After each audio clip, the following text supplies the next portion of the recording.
Hello YouTube, this is BUB'S Comics coming at you with a quick comic haul. All these books cost $1 or less. There's no major keys in here, but there's a couple of first appearances, and one of them I think is kind of a spec book. So let's take a look at it. Here is The End, Book 1, X-Men, Dreamers and Demons. This is #1 of the series. It's done by Greg Land, and what I really like about Greg Land's work is not only is it just beautiful, and for me, I just love looking at his artwork. And I know that some people fuss about his style or whatever, but I think it's great. That's the best maybe Storm has ever looked, and that is as close to a Wolverine, to Hugh Jackman Wolverine, as you're going to get on an X-Men book. So that's really something there to see him like that. They did not do any official covers with Hugh Jackman as Wolverine on an X-Men or Wolverine titled book, specifically using his likeness. I'm fairly certain that there is a variant cover. I'm not sure if it's a German or a Spanish, as in being from Spain, cover, but there is a cover out there. I've seen it before that really is Hugh Jackman's Wolverine, and it's a variant cover. But stateside, if you're looking for a standard run of X-Men or Wolverine, there are no cover appearances by Hugh Jackman. So this is about as close as it gets to that. So, and if I'm wrong on that, let me know in the comments below. Next we have Marvel 2-in-1, The Thing, and Moon Knight. This is Marvel 2-in-1 number 52. Now the reason that I picked this one up, even though it was only less than $1, you don't need much of a reason to pick up a book for $1 or less. But when I see Moon Knight on the cover of a book, I pick it up. And the reason that I do is because its popularity is already pretty high. It continuously grows, and I don't want to miss out on the Moon Knight books in a run if I choose to complete that run. This happened to me once already with Werewolf by Night 32. I did get Werewolf by Night 32, but it cost me more than I feel like it should have cost to complete that Werewolf by Night run. So I have the entire run of that series, but when I hit the Moon Knight issues, I had to pay a premium for those.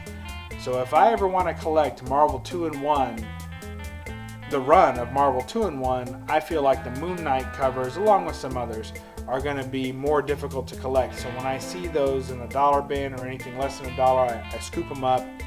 I'm not trying to collect a bunch of doubles of them or anything, or flip them or anything crazy like that. But I just want to be ready in case I ever want to complete that run. I want to have the books that are late, that I feel later are going to be harder to pick up. Next we have Iron Man, Director of S.H.I.E.L.D. This is Iron Man number 15. Very happy to get this one. This is an Adi Granoff cover, variant cover, and it's a homage or cover swipe, if you will, of Nick Fury, Agents of S.H.I.E.L.D. number 4.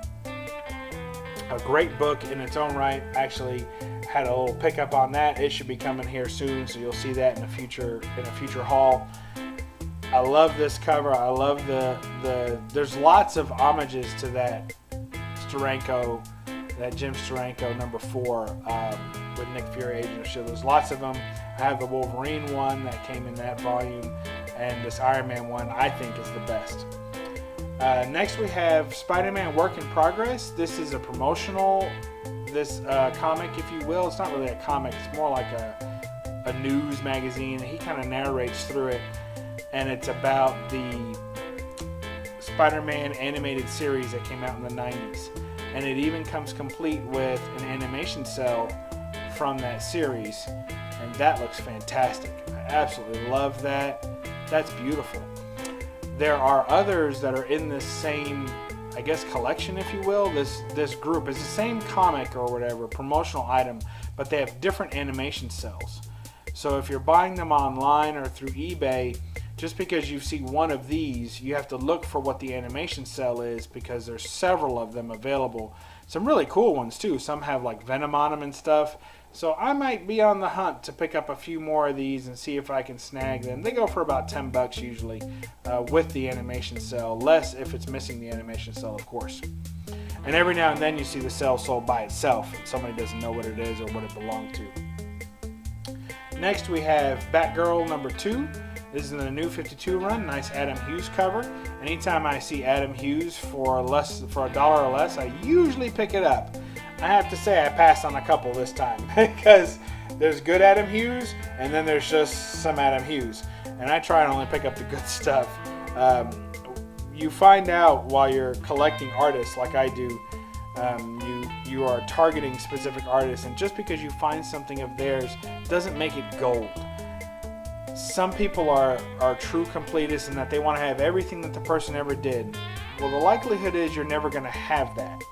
So get what you like and enjoy what you've got, and if there's something you're really after, go after that, and try and collect the best representations of that artist's work, not just every representation. Case in point, here's X-Men Classic 78, not Hughes' best work. Those hands are kind of funky. This one reminds me of the scene in Total Recall, the original, not whatever the hell that crap was they came out with a few years ago, but where like Quaid has to put his hand and he puts it on the thing and to start the reactor. That whole thing, so it kind of looks like that to me. So not Adam Hughes' best work. Not a bad portrait picture, but again, still not his best work. I picked it up kind of just to show that. Not all the X-Men Classic covers that Adam Hughes did are worth getting, in my opinion. Some of them are pretty crappy. This one's just okay. Next we have Batman The Dark Knight, number 11. Just a great David Finch cover. Nothing special about that otherwise. Just felt like I had to have it. Didn't want to leave that behind. Next we have Cave Woman. This is a 1 in 750, I believe. Yes, 1 in 750 limited edition comic.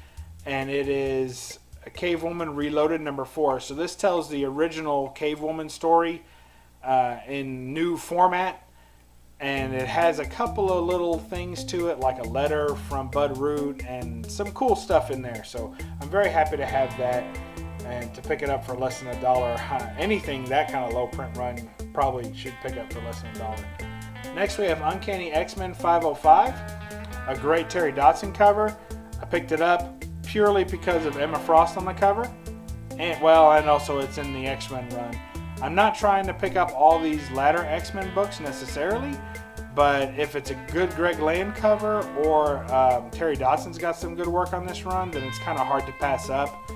And eventually I know I'll end up having the entire run from 0 or -1 all the way up to the 5, whatever it is. So might as well pick it up now if I like it now. And here's Marvel Masterpieces number 4. This is the last I needed to complete this set, so there is a set completed. Woohoo! Yeah! Marvel Masterpieces by Joe Jusko. I have a couple from Volume 2 as well, but this one from Volume 1, it's a little bit crunchy, so I don't know if somebody used it as a mat, breakfast mat, ate cereal bowls off it or something like that. I really don't know what the story is there. Here's some more Adam Hughes. Justice League America. So that's not Justice League of America, that's just Justice League America. And he has several covers in this run as well. This is really the only one that I can remember being even remotely interesting and kind of cheesecakey, so nothing wrong with that. I like that one. There's a couple just before it and after it that just are don't interest me at all. So again, trying to pick up Adam Hughes' best work or good representations of his work as opposed to just all his work, because he's done a lot of work and he's still doing a lot of work. So I don't even pick up every cover he puts out. Like now, he's doing a Superman run. I don't pick up every book. So here's the first appearance of the Huntress. Now, I'll probably have to put down here or something which version of the Huntress is. It's like the third version of the Huntress. But it's the one that is going to be in the new movie, The Birds of Prey. So they're going to be making a Birds of Prey movie, or they are making a Birds of Prey movie. Margot Robbie's coming back as Harley Quinn. They've already cast the Huntress, and it's going to be this version of the Huntress. And this is her first appearance. So call it what you want, a spec book, I don't know. It's a first appearance. It was less than $1. Couldn't pass it up. It's not a perfect copy. There's some kind of like staining there that maybe could be removed. I'm not quite sure. But other than that, it's a pretty solid book, and you know, it's a cheap book, probably about $10. but how often do you come across a book for even $10 that's a first appearance of a movie that's been announced and cast already? So when the first trailer, because this isn't a hugely well-known character, I don't think, in DC.